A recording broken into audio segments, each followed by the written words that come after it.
Welcome back, everybody. Today we are going over Bronze Age Egypt, and we'll specifically be looking at the years 3000 to 1250 BC. So grab a pen and paper, a tablet and a keyboard, and let's get going.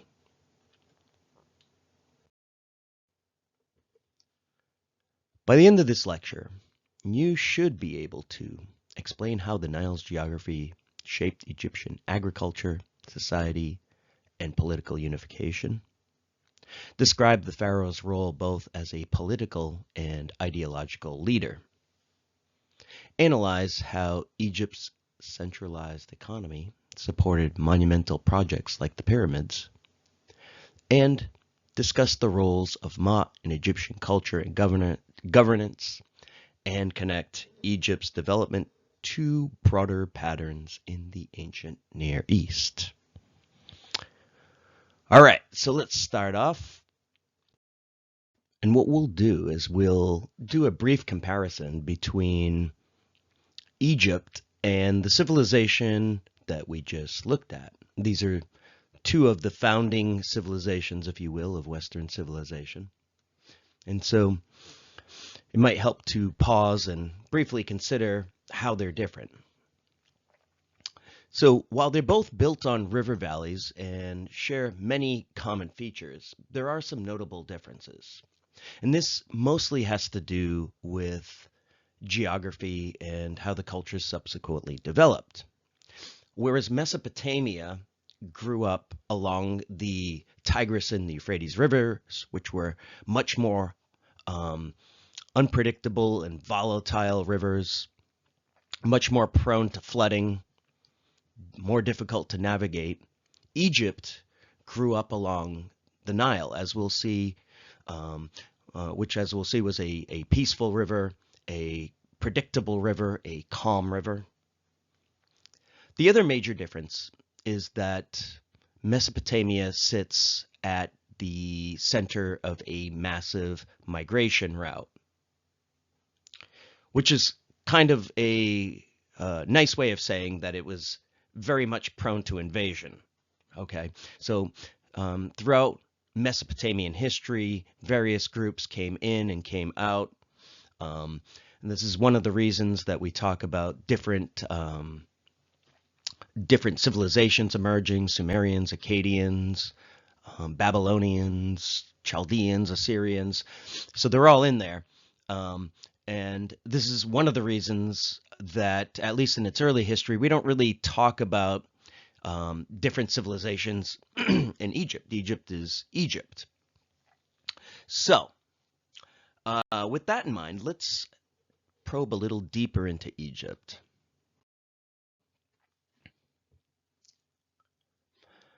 The famous Greek historian Herodotus called all Egypt the gift of the Nile.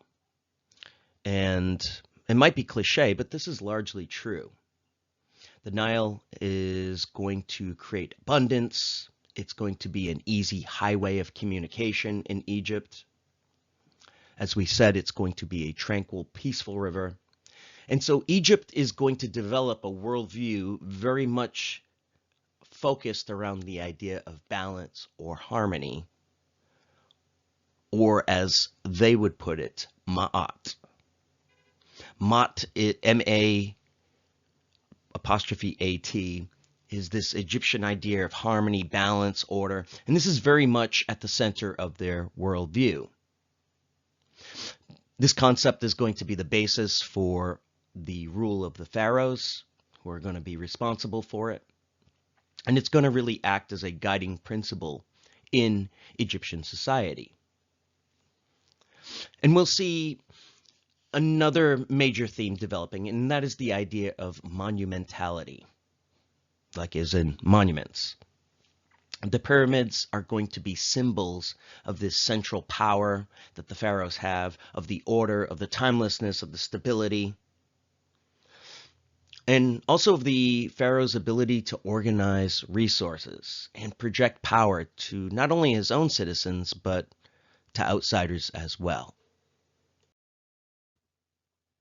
Let's begin with Egyptian chronology. Now, as I mentioned in the introduction, there weren't different civilizations that moved into Egypt like there were, say, in Mesopotamia, but seemingly from the earliest times, Egyptians themselves broke their history into different periods.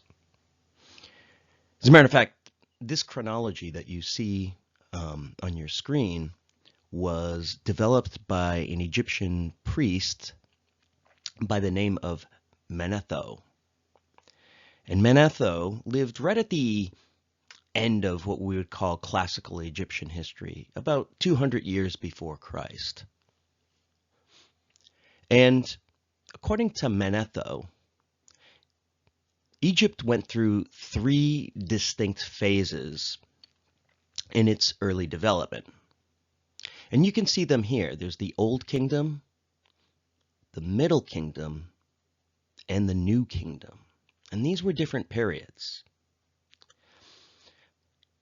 Even Manetho had to acknowledge, though, that things weren't always smooth in Egypt. And so there were 2 periods during these early millennia that Egypt didn't have a strong government, and that Egypt fell into warring factions or invasions, and these were called intermediate periods. In this lecture, we're going to really be focusing on the first 2 phases, the Old and Middle Kingdom, and in our next lecture, we'll briefly mention the New Kingdom. Well, let's orient ourselves and see where we are exactly. As most people know, Egypt is in Northeast Africa, and depending on who you're asking, is either part of the Middle East or borders the Middle East. It's definitely culturally very much influenced by it. Now, as we know, Egypt is a hot, dry place. It sits in the middle of the Sahara desert, and so it's otherwise a pretty harsh and dry land. Of course, what makes life possible in Egypt is the Nile. The Nile River, which is the longest river in the world, by the way, emerges deep in Africa and has 2 branches. The most significant for our story here is what's called the Blue Nile. So the White and the Blue Nile. The Blue Nile starts in the Ethiopian highlands, if you can see that on your screen.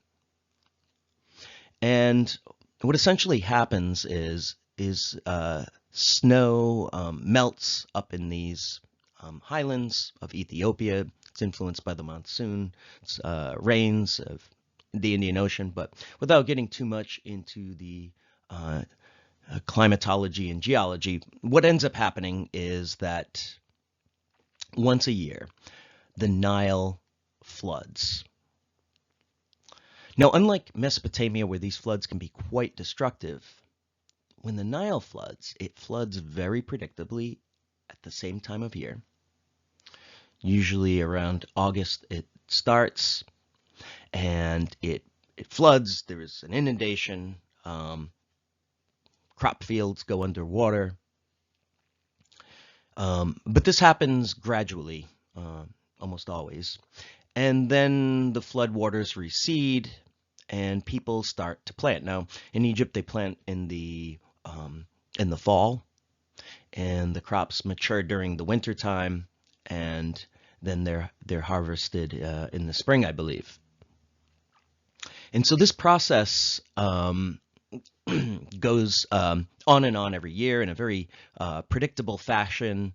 It happens, it gives people plenty of warning. And so it's very much part of the Egyptian psyche that nature is predictable and nature is something that you can rely on. It's also important to note that the area that people actually live in Egypt is a very, very narrow band. The Nile River Valley is this black band that you see. And so in the Egyptian mind, that is Egypt, that narrow, dark soil band is Egypt. Sometimes it's only a few 100 yards wide. And then at the top, it widens out. You can kind of make it out there. That's called the delta. The rest is virtually uninhabitable, harsh, scalding desert. And so if we look at Egyptian agriculture is going to rely on barley, and the Egyptians will use this to make not only bread but also beer. They're beer drinkers. And as I said, in the early autumn, the waters start to recede. The Egyptians will begin to seed their fields, and the growing season occurs in these cooler months, and then is harvested in early summer as the grain ripens.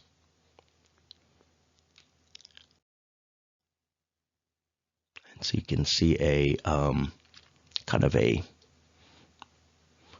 look at how that might happen. You can see the floodwaters here, and then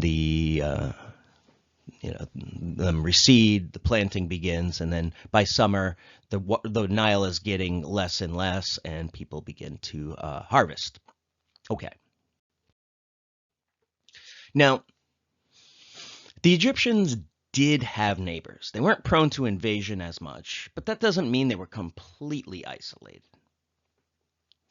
Beginning in the upper right-hand corner were a group of people called the Canaanites, and we'll see more of them. And they would inhabit what would be, say, like modern-day Israel, West Bank, kind of those areas, maybe right up into Lebanon. To the south, in what would be modern-day Sudan, more or less, were a group of people called the Nubians.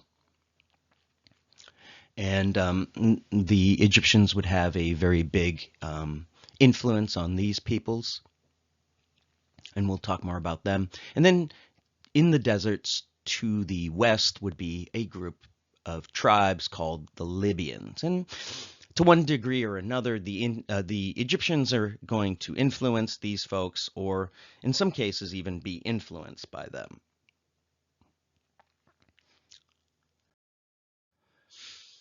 Okay, so Neolithic Egypt. During the Neolithic period, and again, that's kind of this period, around 10,000 to 3000 BC, the Sahara Desert, which is now a desert, began to dry out around 5,000 years ago. People at this time were mostly herders. So the early Egyptians, people of the Saharas, herded animals for the most part. But as I said, around 5,000, the Nile started to, the Sahara started to dry out and start to look more like the desert that we're aware of.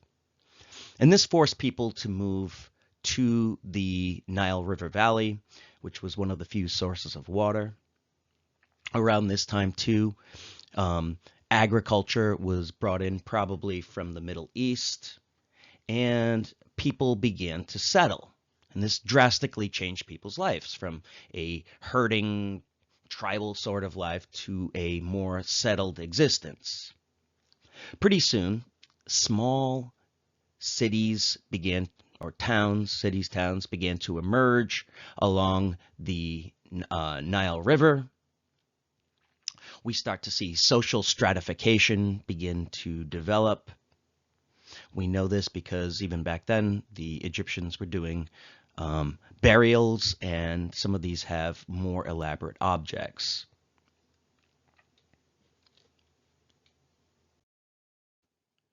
And so as these cities or towns began to consolidate, they began to form into two groupings.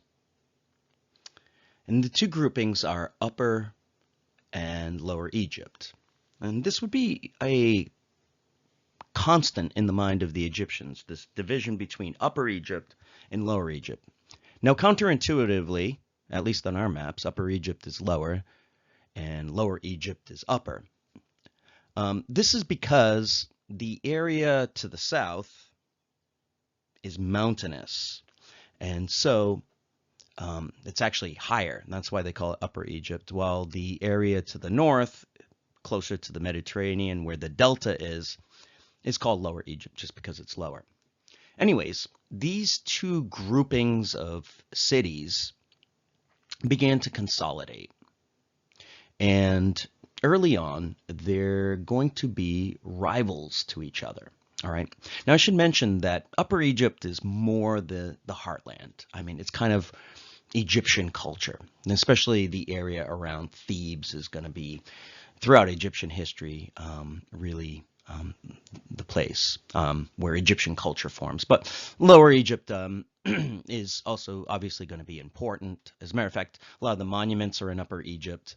But Upper Egypt's always going to have more influence from the outside world. Excuse me, Lower Egypt will have more influence from the outside world.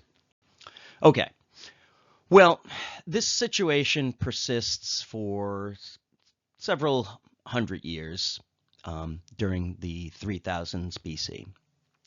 But then in 3100, a king from the south, a man by the name of Narmer, sometimes called Menes, defeated the rival king of Lower Egypt. He united the two kingdoms, kicked off a period called the Early Dynastic Period, and created the world's first territorial state. Okay, now, so Egypt has a very compressed city-state period. All right, and we looked at Mesopotamia. Mesopotamia was rival city-states for a lot of its early history. In Egypt, the idea of unification is going to start early, and it's going to be much more constant. All right, so 700 years before the Mesopotamians have Sargon or Hammurabi, the Egyptians are going to have this united territorial state. Okay. And eventually, these kings of Egypt are going to be called pharaohs.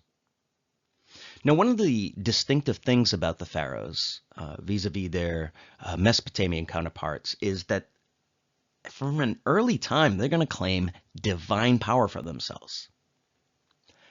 Not that they're chosen by the gods, but that they actually are gods. And so they're going to be closely associated with a really important god called Horus. And Horus is usually portrayed as a hawk or as a human with a hawk head. And he's one of the most important gods in ancient Egypt. And so the Egyptians are going to come to associate the pharaoh with being the living embodiment of this god Horus. So he's like a man god, or a god king, if you will. Later, the pharaohs are also going to claim association with other gods, like the sun god Ra. It's also important. And just as important as their association with the pharaohs, they're also going to be associated with this concept of Ma'at that I mentioned earlier. This idea of harmony and of order and of justice. And the Egyptians are going to come to believe that it's really the pharaoh operating here on earth that keeps the entire world together, really. He's the one that's going to keep the Nile flooding. He's the one that's going to make sure that the sun goes across the sky. So he has some really important cosmic powers. And obviously, this is going to give a lot of legitimacy to anyone that holds the crown of Pharaoh, right? I mean, it's one thing when you overthrow the king and cause chaos, but it's another thing when you're going to upset the entire cosmic order. All right. And so the Egyptians are going to believe that the office of Pharaoh isn't really even something created by humanity. They're going to believe that it was actually created by the god Ra to uphold the human realm of the universe. And priests like Manetho, who we mentioned at the beginning, are going to claim that we've just really always had since the beginning of time, a succession of pharaohs. Somebody was always the pharaoh, even though this wasn't technically true at various times. But it was so ingrained in the Egyptian idea, you needed this order, you needed this stability, you needed this person who would hold the universe together. Now, it may not surprise you for someone who claimed to be a god that, at least in theory, all land of Egypt, the entire land of Egypt, was viewed as the property of the pharaoh himself. And so, as the pharaohs came to power, of course, people had always farmed land or had been doing so for millennia. You farmed the same land, but now you owed your taxes to the government and to the pharaoh. And so the kings would ride on a royal barge down the Nile. Egypt, from a very early period, began to take censuses. And they would survey the land, and they'd come with various scribes, and they would record how much land there was, who was there. And so from a very early on Egypt developed this bureaucracy. And they used a measuring stick called a Nilometer. And what this would do is it would assess how high the Nile had risen. And so then the taxes could be calculated. And so years when there wasn't very much of a flood, obviously people wouldn't have as much, but in years where there was more of a flood, then your tax burden would be higher. And so in theory, as I said, all land belonged to the pharaoh, and he taxed it pretty effectively.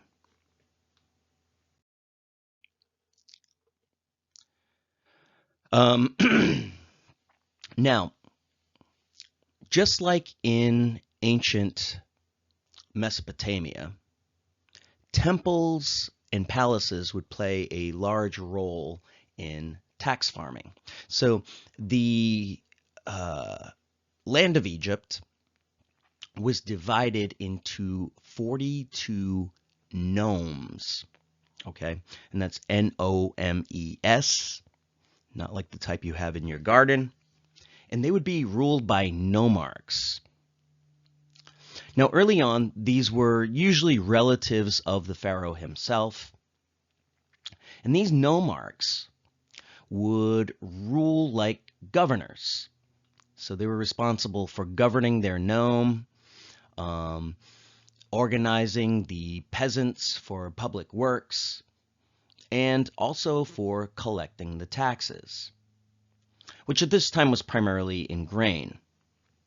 And so each nome would have storage places, and from these storage places, from the resources of the region, they would pay people out in grain. People would get rations. So we have this temple economy. Hopefully you remember this from Mesopotamia, where the government is going to finance a lot of the activities through these grain taxes and rations. And they would also be stored up for emergencies too, by the way. So in case there was ever a year where there wasn't. So I guess there was a little bit of Social Security in there too. But ultimately, these nomes were a tool of pharaonic control. They were a tool of the pharaoh. And these would ultimately, these vast resources would ultimately be the future of monumental projects. All right. Now, in order to facilitate things, the ancient Egyptians developed their own form of writing. Being bureaucratically minded like the Egyptians were, this is pretty obvious. Now, the idea of writing, well, it's debatable. It seems likely that they borrowed the idea of writing from Mesopotamia, but not the writing system itself.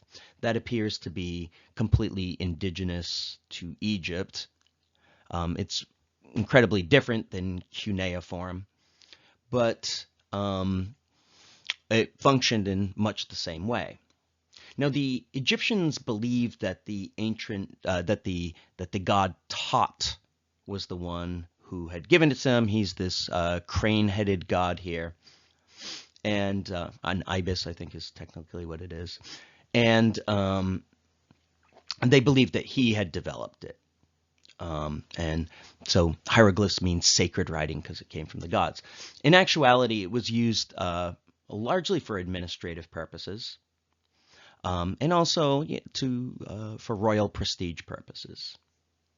But like Mesopotamian, it was very difficult to learn, and so it was going to remain an elite occupation, being a scribe.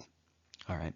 Interestingly, though it looks like a bunch of pictures, it's actually pictures, but sometimes the pictures have sounds too. So it's going to be a step on the way to the alphabet. But there are 1,000 common symbols and about 6,000 total. So, okay. Well, the picture I think I've been portraying is a pretty hierarchical society, right? So you're going to have the pharaoh at the top, who's going to rule as a god. Then you've got the priests and the nomarchs as a noble class. You have people who work indirectly for the temple as scribes or craftspeople, and then a very, very large group of people who are at the bottom as farmers and serfs and even in some cases slaves.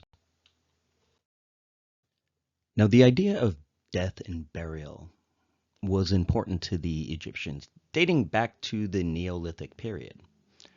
The Egyptians seemed to take great care in the burial of their dead. Also, because Egypt is such a hot and dry place, bodies naturally mummified in the Egyptian desert. And the Egyptians came to believe that the continuation of the soul, or Ka, K-A as they called it, required a body so that offerings of food and other things could be given to it. And so this is one of the reasons we see Egyptians being buried with grave goods and offerings. And the idea was if a person's body didn't survive, then the Ka would have no place to go to, and the person would cease to exist. As Egypt became more stratified, though, and as elites began to build more and more elaborate tombs for themselves, well, they didn't have the desert anymore to preserve it, and so the bodies started to rot. And so from a very early period, the Egyptians began to practice mummification. And there's a whole process to this. I won't get into the lurid details too much, but it essentially required removing all the organs and immersing the body in natron, a type of salt, for 90 days to suck out all of the moisture, and then putting bandages on it. Now, early on, the wealthy and the powerful were beginning to create what are called mastaba. And these are these flat mud brick structures. They're kind of almost like a little temple where you could give offerings to the deceased. All right, so you could go, you could pray, and make sure that the deceased had the resources that they would need to keep going in the afterlife. But these became more and more elaborate as time got on, and especially for the pharaohs. Now, beginning in the third dynasty, and we're talking around the year 2650 or so, or to about 2575, a pharaoh by the name of Dozier had the first stepped pyramid built by his chief architect, a man by the name of Amenhotep. And Amenhotep's great revolution was that he started to design Dozier's pyramid not in mud brick, but in stone. And as you can imagine, stone is going to be a lot stronger than mud brick is, and it allowed him to begin to stack the mastaba on top of each other, kind of like a wedding cake. And so he created what is called a stepped pyramid. And this was an important evolutionary step on the way to the first true pyramids. And these were designed by the pharaohs of the fourth dynasty. The fourth dynasty was really the great period of pyramid construction. First by the pharaoh Sneferu, who built the Red Pyramid, and then eventually Sneferu's son, Khufu, who built the Great Pyramid, which is one of the wonders of the world. Arguably the greatest wonder of the world. It's of the ancient world. It's 756 feet long on its side. So what would that be? That would be 2.5 football fields, and 481 feet high. It's estimated that it has 2.3 million blocks, with the average weighing about a ton, and the largest ones being 50 tons. It's also on a nearly perfect north, south, east, west axis. Clearly one of the wonders of the world. And here's a picture of it there. You can see how it towers even over a modern skyline. Now, pyramid construction was really a symbol of the pharaoh's power. Think about the amount of resources, tens and tens of thousands of people working over the course of decades. And what are they building? Well, they're essentially building a tomb for one man.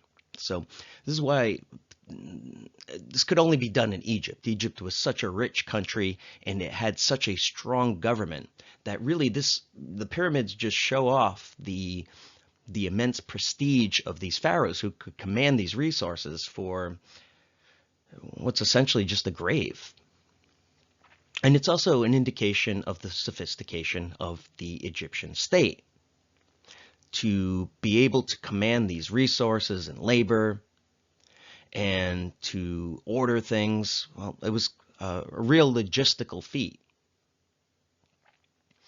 And so think of all the people that were involved in this. Some would have to quarry limestone. Some would have to drag the stones on sledges. There would be construction ramps, different teams of specialists like carpenters to build the ramps and to keep the sledges maintained. You would need potters. You would need smiths, and then a whole team of people just to feed these thousands of individuals who are in the middle of the desert, right? So bakers and brewers and cooks. And so temporary camps would be set up, and workers would live there for all or part of the year.